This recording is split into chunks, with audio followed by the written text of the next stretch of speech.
पतंग बाजी की रोकथाम क्यों नहीं हो रही, इसकी वजह क्या है? जब किसी एसएचओ को ये खौफ होगा ना कि मेरी जॉब चली जाएगी, मुझे मुअत्तल कर दिया जाएगा, तो वो फिर क्रैकडाउन करेगा, वो इस मामले में सीरियस होगा, वो लोगों को पकड़ेगा।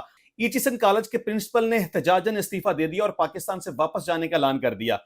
आखिर क्या वजह बन गई, क्यों इस्तीफा दे दिया, क्यों पाकिस्तान छोड़कर जाने का उसने फैसला कर लिया? पेशावर हाई कोर्ट के अपीलेट ट्रिब्यूनल ने मुराद सईद को सेनेट इलेक्शन लड़ने की इजाजत दे दी है, यानी कि उसके कागजात नामजदगी मंजूर हो चुके हैं। बिस्मिल्लाह रहमान रहीम, अस्सलाम वालेकुम। मैं इब्रार अहमद मेहर एडवोकेट। पतंगबाजी की रोकथाम क्यों नहीं हो रही, इसकी वजह क्या है? क्या हम दनिस्ता तौर पर पतंगबाजों को रोकना नहीं चाहते, या फिर पतंगबाज हमारे कंट्रोल से बाहर जा चुके हैं और इंतजामिया, कानून, पुलिस, अदालतें ये सब नाकाम हो चुकी हैं? वजह क्या है?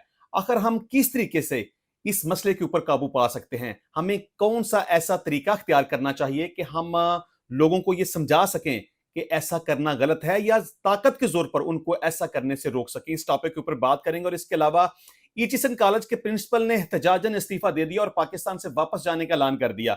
आखिर क्या वजह बन गई, क्यों इस्तीफा दे दिया, क्यों पाकिस्तान छोड़कर जाने का उसने फैसला कर लिया?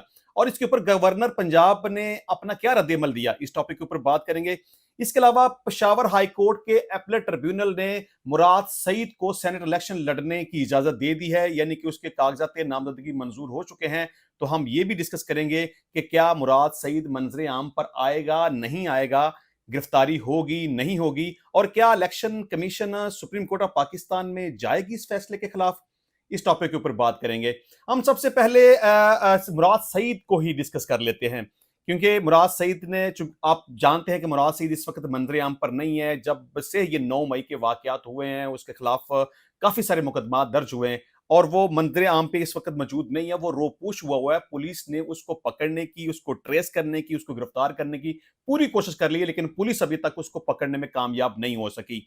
तो अल्टीमेटली अब मुराद सईद तो खुद मंजरे आम पे नहीं आया, लेकिन उसके कागजात नामजदगी मंजरे आम पर आ गए हुए हैं। बहरहाल इलेक्शन कमीशन ऑफ पाकिस्तान में सेंट्रल इलेक्शन के हवाले से उसके कागजात नामजदगी जमा करवाए गए, मफरूर होने के बावजूद, जमानत ना करवाने के बावजूद, लेकिन उसके कागजात नामजदगी मंजूर नहीं हुए, वो खारिज कर दिए गए।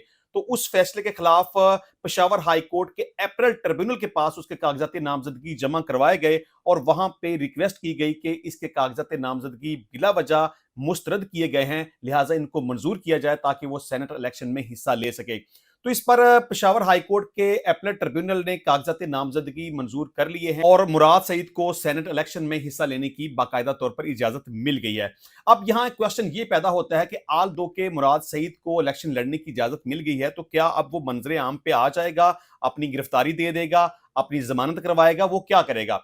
देखिए, जिस तरह की सूरत हाल है, जिस तरह के उसके खिलाफ मुकदमात हैं और जिस तरह से पुलिस उसको पकड़ने पे लगी हुई है, मैं नहीं समझता कि वो आसानी से मंजरे आम पे आएगा। हो सकता है वो ये सोचे कि मैं इलेक्शन लड़ लूं, अगर मैं सेनेटर मुंतखब हो गया तो मेरे लिए हालात कुछ बेहतर हो जाएंगे, फिर मैं आसानी से अदालतों से अपनी जमानत हासिल कर सकूंगा और पुलिस से बच सकूंगा। लेकिन मैं ऐसा नहीं समझता। मेरा ख्याल है कि मुराद सईद जैसे ही मंजरे आम पे आएगा, उसको गिरफ्तार कर लिया जाएगा। अगर वो प्री अरेस्ट बेल के ऊपर आता है तो कोशिश की जाएगी कि वो अपनी प्री अरेस्ट बेल ना करवा सके, और अगर उसकी जमानत प्री अरेस्ट हो भी जाती है तो पुलिस फिर भी ये कोशिश करेगी कि उसे किसी न किसी दीगर मुकदमे में इन्वॉल्व करके उसको गिरफ्तार कर ले। और इसमें यह भी बड़ा इम्कान वाज़ेह है कि election commission supreme court of Pakistan में जरूर जाएगी, क्योंकि इस वक्त मुराद सईद तो मंजरे आम के ऊपर नहीं है, वो तो इश्तिहारी है, वो तो मफरूर है, उसके खिलाफ तो बहुत सारे मुकदमात हैं। हो सकता है कि मुराद सईद मंजरे आम पे ना आए, अपनी बेल ना करवाए। उसकी गैर मौजूदगी में जिस तरह से इलेक्शन ट्रिब्यूनल ने उसके कागजात नामजदगी मंजूर किए हैं, मैं समझता हूं कि यह तरीकाकार सही नहीं है। ये जब इलेक्शन ट्रिब्यूनल में भी ये बात डिस्कस की गई कि मुराद सईद तो यहाँ पे मौजूद नहीं है, वो तो यहाँ पे हाजिर नहीं आया, पता नहीं पटिशन भी उसकी तरफ से दायर की गई है कि नहीं की गई, तो उस वक्त मुराद सईद के वकील ने यह कहा था कि इस कागजात के ऊपर मुराद सईद ने ही दस्तखत किए हैं, उसी की तरफ से ये कागजात जमा करवाए गए हैं। चूंकि उसके खिलाफ बहुत सारे मुकदमात हैं, लिहाजा वो अदालत के अंदर हाजिर नहीं हो सकता, और जो कागजात नामजदगी के ऊपर दस्तखत किए गए हैं या निशान अंगूठा लगाया गया है, वो मुराद सईद की तरफ से ही है, और इसकी हमारे पास वीडियो भी मौजूद है।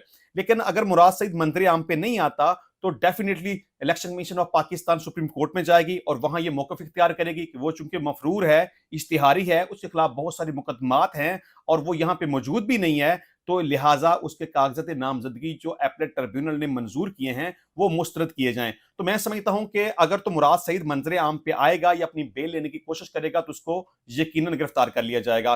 اور میں یہ بھی سمجھتا ہوں کہ اس فیصلے کے خلاف election commission supreme court of Pakistan میں ضرور جائے گی اور ضرور اپنا یہ موقف اختیار کرے گی، چونکہ مراد سعید یہاں پہ موجود نہیں ہے، لہٰذا اس کے کاغذات نامزدگی مسترد کیے جائیں، کیونکہ اس کے خلاف اور بھی بہت سارے مقدمات ہیں اور وہ اشتہاری بھی ہے۔ تو میں یہ امید کرتا ہوں، میرا یہ خیال ہے کہ سپریم کورٹ آف پاکستان سے اس کے کاغذات نامزدگی ریجیکٹ کر دیے جائیں گے۔ اچھا، دوسرے نمبر پہ ہم بات کر لیتے ہیں کہ ایچ کالج کے پرنسپل نے استعفیٰ دے دیا ہے۔ اس کی تفصیل کچھ اس طرح سے ہے کہ احد چیمہ کے اہل خانہ نے اسلام آباد منتقلی کے باعث چھٹیوں کے دوران فیس نہ لینے کی درخواست دی۔ Principal H college Michael Thomson نے فیس معافی کی درخواست مسترد کی۔ گورنر ہاؤس سیکریٹریٹ نے اختیارات استعمال کرتے ہوئے فیس معاف کرنے کا نوٹیفکیشن جاری کر دیا۔ پرنسپل ایچ کالج نے احتجاجی طور پر پاکستان سے واپس جانے کا اعلان کر دیا۔ ایچ کالج کے پرنسپل نے خط میں لکھا کہ اسکولوں میں سیاست اور سفارشوں کی کوئی جگہ نہیں، چند افراد کو فائدہ پہنچانے کے لیے اختیارات کا ناجائز استعمال کیا جاتا ہے۔ مائیکل اے تھامسن نے خط میں کہا کہ گورنر ہاؤس کے فیصلوں نے انتظامی امور میں خرابی پیدا کی، پاکستان کے معروف اسکول میں غیر ضروری مداخلت کا سوچ نہیں سکتا تھا، 1 اپریل سے عہدہ چھوڑ دوں گا، انتظامی معاملات سے اب دور رہوں گا۔ یہ جناب ایچ کالج کے پرنسپل کا خیر موقف ہے۔ میں سمجھتا ہوں کہ یہ کوئی اتنی ایسی بڑی بات نہیں کہ جس کو وجہ بنا کر یا جس کو بنیاد بنا کر کوئی بندہ ریزائن کر دے اور یہ کہہ دے کہ اب میں پاکستان میں نہیں رہوں گا۔ بہرحال میں سمجھتا ہوں کہ اس کے پس منظر میں یقیناً کوئی اور بات ہوگی جس وجہ سے ایچ کالج کے پرنسپل کو استعفیٰ دینا پڑا ہے۔ بہرحال اس کے اوپر گورنر پنجاب کا بھی موقف سامنے آ چکا ہوا ہے، جس نے یہ موقف اختیار کیا ہے کہ ایچ کالج میں 3000 طلبہ تعلیم حاصل کر رہے ہیں، چند طلبہ کی فیس معاف کرنے سے اسکول کو مالی نقصان نہیں ہوگا۔ اگر والدین کی کسی اور شہر پوسٹنگ ہو جائے تو فیس لے کر والدین پر بوجھ نہیں بننا چاہیے۔ بچوں کی والدہ نے ایچ انتظامیہ کو فیس معافی سے متعلق متعدد درخواستیں دی۔ گورنر پنجاب علی الرحمان نے principal H college Michael Thomson کے استعفے پر اپنے رد عمل میں کہا کہ انکوائری سے بچنے کے لیے پرنسپل ایچ کالج نے یہ حربہ اپنایا ہے۔ مائیکل تھامسن ایک سال میں 100 سے زیادہ چھٹیاں کرتے تھے۔ پرنسپل ایچ کالج 2 مرتبہ استعفے کی درخواست دے چکے۔ بورڈ نے نئی پرنسپل کی تعیناتی نہ ہونے کی وجہ سے استعفیٰ قبول نہیں کیا تھا، تاہم اگست 2024 میں پرنسپل کا استعفیٰ قابل عمل ہو جانا تھا۔ اگلے مہینے ایچ کالج کے نئی پرنسپل کی تعیناتی فائنل کر لی گئی ہے۔ گورنر پنجاب کا مزید کہنا تھا کہ principal H college Michael Thomson کی 40 لاکھ تنخواہ لینے کا آڈٹ شروع کر دیا گیا ہے۔ احد چیمہ کے بچے ایچ میں نہیں جا پا رہے تھے تو ان پر جرمانوں کا جواز نہیں بنتا تھا۔ تو بہرحال ایچ کالج کے پرنسپل کا استعفیٰ اور اس کے اوپر جو رد عمل گورنر پنجاب کی طرف سے آیا وہ آپ کے سامنے میں نے رکھ دیا ہے۔ اب ہم بات کر لیتے ہیں پتنگ بازی کے حوالے سے۔ مریم نواز جب پنجاب کی سی ایم بنی تھی تو اس وقت اس نے یہ اناؤنسمنٹ کی تھی کہ پنجاب میں بسنت نہیں منائی جائے گی، اور اس نے انتظامیہ کو بڑی سخت قسم کی ہدایات دی تھی کہ اگر پنجاب میں کہیں پہ میں نے یہ دیکھ لیا کہ بسنت منائی گئی ہے یا پتنگ اڑائی گئی ہے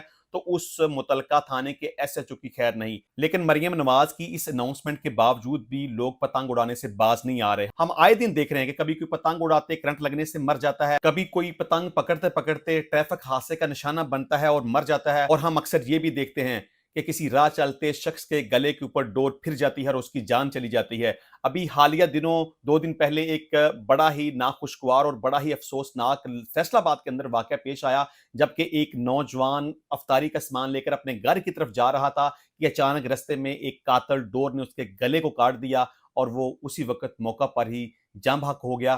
اس نوجوان کے بارے میں یہ کہا جاتا تھا کہ عید سے چند دن بعد اس کی شادی تھی۔ اس نوجوان کی موت اتنی دردناک اور اتنی تکلیف دہ تھی کہ جب اس نوجوان کا جنازہ پڑھایا گیا، اس کو دفن کیا گیا، تو اس کے گھر والوں نے جو بھی اس کی شادی کے حوالے سے شاپنگ کی ہوئی تھی ساری کی ساری اس قبر کے اوپر رکھ دی۔ آخر کب تک ایسا ہوتا رہے گا؟ کب تک نوجوانوں کے گلوں میں ڈور پھرتی رہے گی؟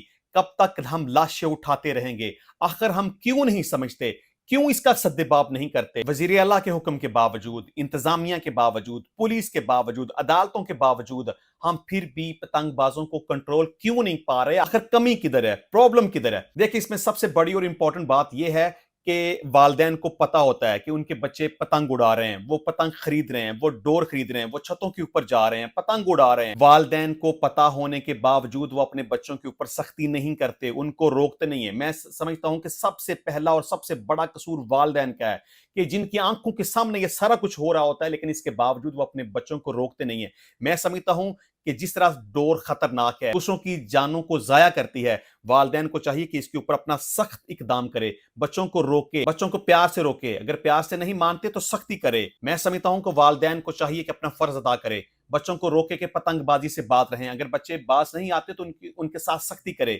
میں سمجھتا ہوں کہ اگر بچوں کی پٹائی کرنی پڑے تو والدین کو چاہیے کہ بچوں کی پٹائی کریں اور زبردستی ان کو روکیں کہ وہ ایسا ہرگز نہ کرے، क्योंकि वालिदैन की मौजूदगी में होता है ये सब कुछ। वालिदैन को पता होता है कि बच्चे पतंग लेके आ रहे हैं, डोर लेके आ रहे हैं, छतों के ऊपर जा रहे हैं, पतंग उड़ा रहे हैं। बेशुमार बच्चे तो पतंग उड़ाते उड़ाते छत से गिरकर मर जाते हैं। बेशुमार बच्चों को करंट लग जाती है तो तब मर जाते हैं। बेशुमार ऐसे बच्चे हैं कि जो कि डोर और गुड्डी पकड़ते पकड़ते ट्रैफिक हादसे का निशाना बनते हैं और मर जाते हैं। बेशुमार ऐसे बच्चे हैं जिनके गलों के ऊपर डोर फिर जाती है और वो जहां बहक हो जाते हैं। तो कि मैं वालिदैन से सबसे पहले ये रिक्वेस्ट करूंगा कि क्या आप इस इंतजार में बैठे हुए हैं कि कल को कोई आपके पास आके ये कहे कि खुदा न खास्ता आपके बच्चे के गले के ऊपर डोर फिर गई है और वो मर गया है।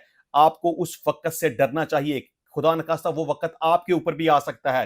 तो लिहाजा मैं सबसे पहले तो वालिदैन से गुजारिश करूंगा कि आपको अपने बच्चों के साथ सख्ती के साथ निपटना चाहिए और जिस भी तरीके से मुमकिन हो सके आप उनको मना करें, उनको रोकें कि वो डोर और पतंग लेके घर में ना और ना ही छतों के ऊपर जाकर वो पतंगबाजी करें। इसके अलावा अगर कानून की बात की जाए, आल दो के काइट फ्लाइंग एक्ट मौजूद है, लेकिन इसके बावजूद इस कानून के ऊपर अमल दरामद कोई नहीं है। सबसे पहली तो इस कानून के अंदर खामी यह है कि अगर कोई भी शख्स पतंगबाजी करेगा, यानी कि इस कानून की खिलाफ वर्जी करेगा, तो उसको सिर्फ मैक्सिमम 3 माह तक की सजा दी जाएगी और सिर्फ जुर्माना किया जाएगा। आमतौर पर क्या होता है कि पुलिस वाले किसी भी पतंगबाज को पकड़कर जब ले आते हैं तो अदालतें उसको छोड़ देती हैं या मैक्सिमम उसको 2-3-4 हजार जुर्माना कर देती हैं। मैं समझता हूं कि सबसे पहली बात तो यह है कि इस कानून के अंदर तरमीम करके सजा को बढ़ाना चाहिए। कोई भी शख्स जो पतंग उड़ाता हुआ पकड़ा जाए उसको कम से कम 10 साल की सजा होनी चाहिए, क्योंकि जब सजा ज्यादा होगी तो लोग पतंग उड़ाने से डरेंगे। उन्हें यह खौफ होगा कि अगर हम पकड़े गए जेल चले जाएंगे, हमें 10 साल तक सजा का सामना करना पड़ेगा। और इसके साथ साथ मैं ये भी समझता हूं कि पुलिस अपनी जिम्मेदारियों को सही तरीके से पूरा नहीं कर रही, क्योंकि हम देखते हैं कि अक्सर लोग घरों की छतों के ऊपर जाके पतंगबाजी कर रहे होते हैं। इसका मतलब यह है कि उनको पतंग और डोर आसानी के साथ दस्तयाब है।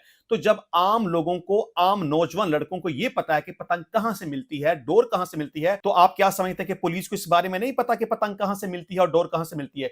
यकीनन पुलिस को पता होता है, लेकिन पुलिस जानबूझकर क्रैकडाउन नहीं करती। पुलिस जानबूझकर उन लोगों को नहीं पकड़ती, क्योंकि असल जिम्मेदार वो लोग हैं जो डोर बनाते हैं, पतंग बनाते हैं। पुलिस को उनके बारे में पता भी होता है। पता होने के बावजूद पुलिस उन तक रेड नहीं करती, क्रैकडाउन नहीं करती, उन लोगों को नहीं पकड़ती। पुलिस उनसे बत्ता वसूल करती है, महाना वसूल करती है, क्योंकि ये जितने भी लोग पतंगे फरोख्त करते हैं ये सिर्फ और सिर्फ पुलिस की मां पर करते हैं। अगर पुलिस उनको इजाजत ना दे तो उनकी इतनी जरूरत नहीं है कि वो पतंग फरोख्त कर सकें। इसमें पुलिस का सबसे बड़ा कसूर ये भी है कि पुलिस वाले पतंग उड़ाने वाले लोगों को नहीं पकड़ते। अगर उनको पकड़ लेते हैं तो थोड़ी बहुत रिश्वत लेके उनको छोड़ देते हैं, 2-3-4 हजार रुपया लेते हैं और उनको छोड़ देते हैं। अक्सर ये भी देखने और सुनने में आता है कि ये सब कुछ पुलिस करवा रही है, पुलिस की मिली भगत के साथ हो रहा है, पुलिस खुद पतंगे सप्लाई करती है, पुलिस खुद ये बिजनेस कर रही है, पुलिस खुद पतंगे बेचती है। क्योंकि सिर्फ मजम्मत कर देना या किसी मुतलका एसएचओ को मुअत्तल कर देना या इस वाक़े का नोटिस लेना काफी नहीं है। मैं समझता हूं कि सीएम को मुतलका पुलिस स्टेशन के एसएचओ को यह हुक्म जारी करना चाहिए कि अगर आपके इलाके में पतंग उड़ती हुई नजर आ गई तो आपको मुअत्तल कर दिया जाएगा।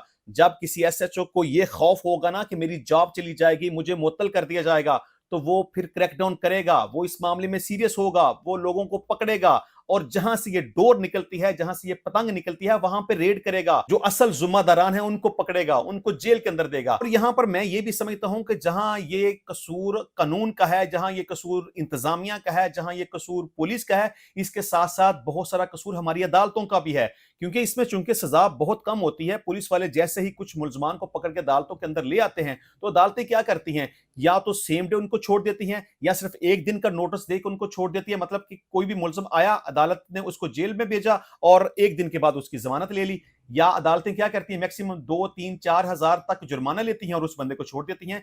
मैं समझता हूं कि अगर कानून के अंदर इसकी सजा को बढ़ा दिया जाए और पुलिस अपना रोल अच्छे तरीके से करे, पुलिस प्रॉपर तरीके से जो पतंगे और डोरें बनाते हैं उनके ऊपर रेड करे, उनको पकड़े, उनको छतरौल करे, उनको जेल के अंदर बंद कर दे। और अदालतों को भी चाहिए कि जब भी उनके पास पतंगबाजी के हवाले से मुलजमान को पेश किया जाए तो उन्हें एक दिन के नोटिस के साथ या कुछ जुर्माना लेके ना छोड़ दिया जाए, बल्कि उनको चंद दिन तक, या मैं तो ये समझता हूं उनको 2-3 महीने तक जेल के अंदर बंद रखना चाहिए, ताकि ये दूसरों के लिए इबरत हो।